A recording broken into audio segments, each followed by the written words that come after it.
Hello, I'm Andy Winnick. I'm a professor of economics and the president of the American Institute for Progressive Democracy.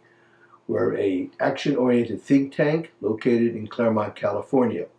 One of our projects is to develop a series of training films for politicians, both those running for office and serving in various capacities, and for their staffs about important questions of public policy. Today, the topic we'll be discussing is immigration, obviously a hot topic in the presidential as well as in many state and local governments. Hello, I'm Barbara Aswad. I'm a professor emeritus from Wayne State University in cultural anthropology. Tonight we have with us an expert on immigration, Dr. Ivan White, who is a professor emeritus from UCLA, Department of Sociology. He's also past president of the International Migration Section of the American Sociological Association, a participant of that group's Career Achievement Award has been given to him, and he's the author of 5 books on immigration. So we really have an expert here. We are both members of the American Institute for Progressive Democracy. Ivan, what is the current situation regarding illegal immigration from Mexico and Central America to the U.S.? So between 1995 and 2008, our population of illegal immigrants from Mexico and Central America approximately doubled. But since 2008, that number has been stable. It stopped growing. Since 2008, net migration from Mexico has actually been negative. That is, there has been more Mexicans returning to Mexico from the United States than crossing the border from Mexico into the United States. In point of fact, the growth of our illegal population is over. Okay, so why did illegal immigration stop? Okay, the most important factor was the economic crisis of 2007 to 2009, which reduced the availability of jobs for everybody, including illegal immigrants. Border controls were a minor consideration. Only 16% of Mexicans returnees were deported to Mexico. Of those who returned to Mexico, 84% returned voluntarily, usually for economic reasons, but also because they were homesick, sometimes because they had elderly parents whom they needed to look after. And this is not unusual at all in historical perspective. A century ago, 40% of the European immigrants to the United States returned to their homelands after living here for 6 months or more. Well, what about Trump's famous wall along the Mexican border? Barbara, the Mexican immigration is over. We'd be locking the barn door after the horse is stolen, as my mother used to say. And also, that wall never made fiscal sense. The dollar cost of a 1,500-mile wall between the United States and Mexico, 30 feet high, would approximately be $1 trillion, not going to be paid for. And Trump says that that Mexicans will pay, but when asked, the president of Mexico said, "No way, Jose." So we'll have to pay for it, and that's not realistic. And what is more, the wall would only obstruct people coming from Mexico. It wouldn't obstruct people entering illegally without inspection from other directions, and it would do nothing whatsoever to obstruct those who enter our country legally and then overstay their visas. And that's 40% of the illegal population right there, that the wall would do nothing to obstruct. Well, Ivan, what about rounding up and deporting all the illegal immigrants? There are 11.5 million illegal immigrants in the United States now. These people are about 1/5 of all the immigrants in this country. If the Republican presidential candidates had proposed that they be rounded up and deported, thinking as if that were a serious option. But if we estimate the cost of apprehending, lodging, feeding, clothing, and transporting one illegal person to the border at $1,000, then the cost of moving them all would approximately be $11.5 trillion. Mm-hmm. It's not realistic, is it, Barbara? No, not at all. Our current policy toward illegal immigrants is toleration. What's right and wrong with just continuing that? From the political debate, you might suppose that toleration doesn't have any friends. Nobody wants to say anything kind about toleration. But actually, toleration has a lot of powerful friends. These include Wall Street, the manufacturing industry, or segments thereof, agriculture, construction, hotels, restaurants. And these industries are in favor of toleration because their labor force is recruited, importantly, from the illegal population.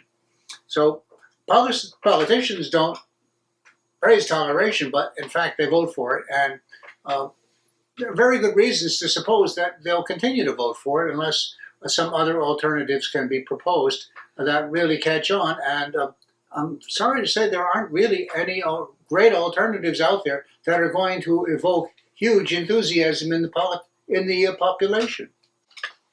But Ivan, don't they take jobs away from native-born Americans?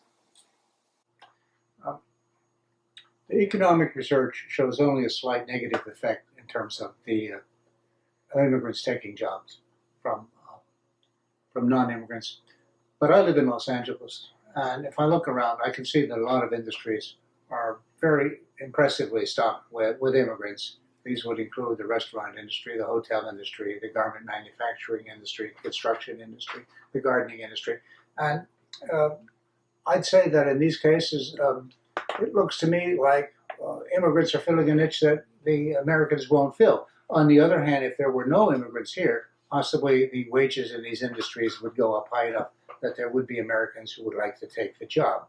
Let me point out, though, that illegal immigrants are only a fifth of immigrants. The 4/5 of the immigrants are here legally, and if they're taking jobs away from Americans, it's not incompatible with our laws. So what we're talking about in terms of the illegals would be a very slight increment on top of any negative effect that would be caused by the economic competition of the legal population with the native population. I understand what you're saying, but how about immigrant entrepreneurs? We know there are a lot of those. You're quite right, and that's a point that's often overlooked and really should be paid, more attention should be paid to it. About a third of Silicon Valley entrepreneurs are foreign-born. That's a lot of jobs that they created in this country that are going to native-born persons as well as to foreign-born persons. And as for the rank-and-file immigrant entrepreneur, the man on the corner with a 7-Eleven store or the gas station, that person is also creating employment that wouldn't otherwise be available. So yes, we have to be aware of the fact that immigrants are not just laborers, they're also creating jobs here and thus expanding the employment market for immigrants themselves and for non-immigrants. Who are the dreamers? Dreamers are foreign-born children of immigrants who accompanied their parents into the United States. And if their parents were illegal, they accompanied them illegally. They've been living in the United States all their lives illegally. They are culturally Americans in many important respects, but they lack American nationality. And so the problem is, here are these children, they're illegal in this country for no reason of their own. They accompanied their parents when their parents crossed the border illegally. They were raised in this country, they live here, and now they're told, oh, you're an illegal, you have to leave. What can be done about it is the question, and under our current law, there is one thing that can be done, and that is they join the military. They join the military, they get citizenship, and when they are discharged from the military, they have not only citizenship, but they have the right to all the educational opportunities that the military gives to any American citizens. That's it as far as current law is concerned. What about the future? How can the U.S. now prevent the next wave of illegal immigrants from obtaining access? There are two simple and relatively cost-effective solutions. One is for the federal government to expand the E-Verify system that we currently have.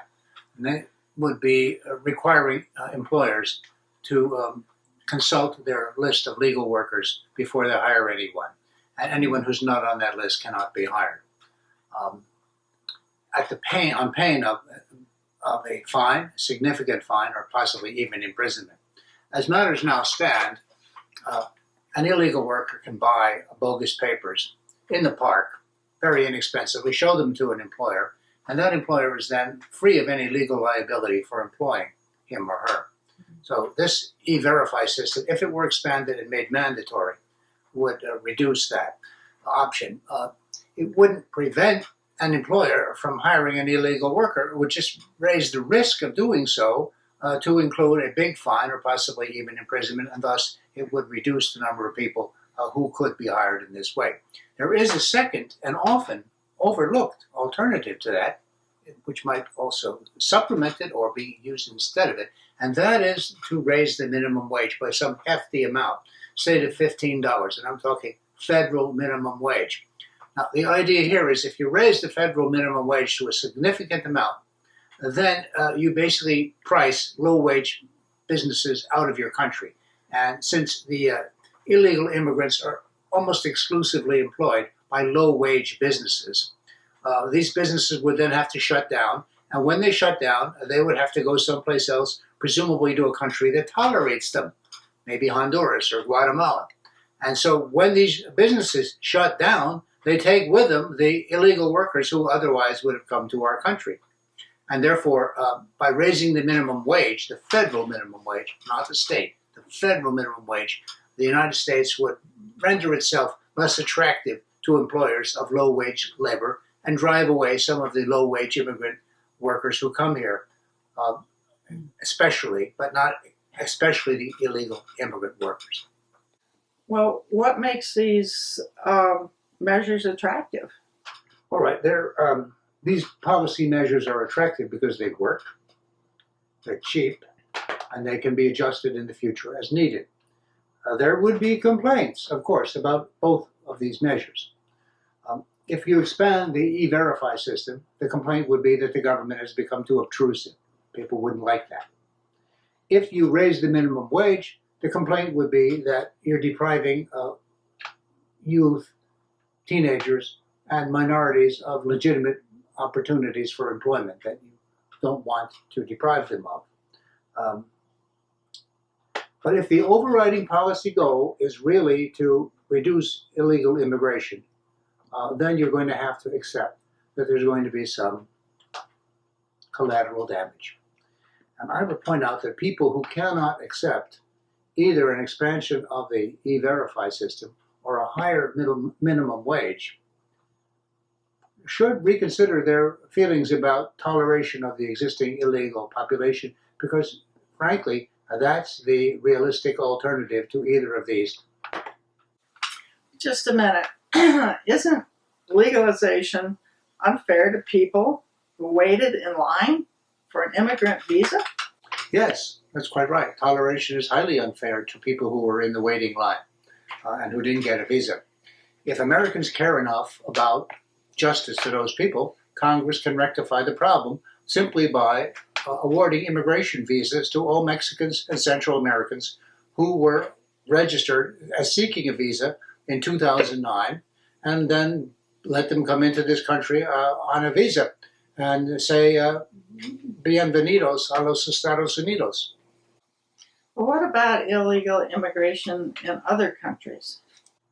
The United States is not the only country in the world that attracts unwanted illegal immigrants. European countries attract as many illegals as we do, and it's a problem over there as well as over here. The rich countries of the world generally attract illegal immigration for obvious reasons, and that's not going to end. In the present world, the fact is, unwanted illegal immigration is a nasty policy problem that is not going to go away, and to which there are no easy or painless answers. Well, what about the Syrian and Iraqi refugees? Refugees and immigrants are different categories in our law. The United States accepts immigrants because we expect to benefit from their skills, from their money, from their entrepreneurship, from their experience, or because of family reunification. But refugees are a different category altogether. Refugees have a moral claim upon our generosity. Laws applying to immigrants and laws applying to refugees are different.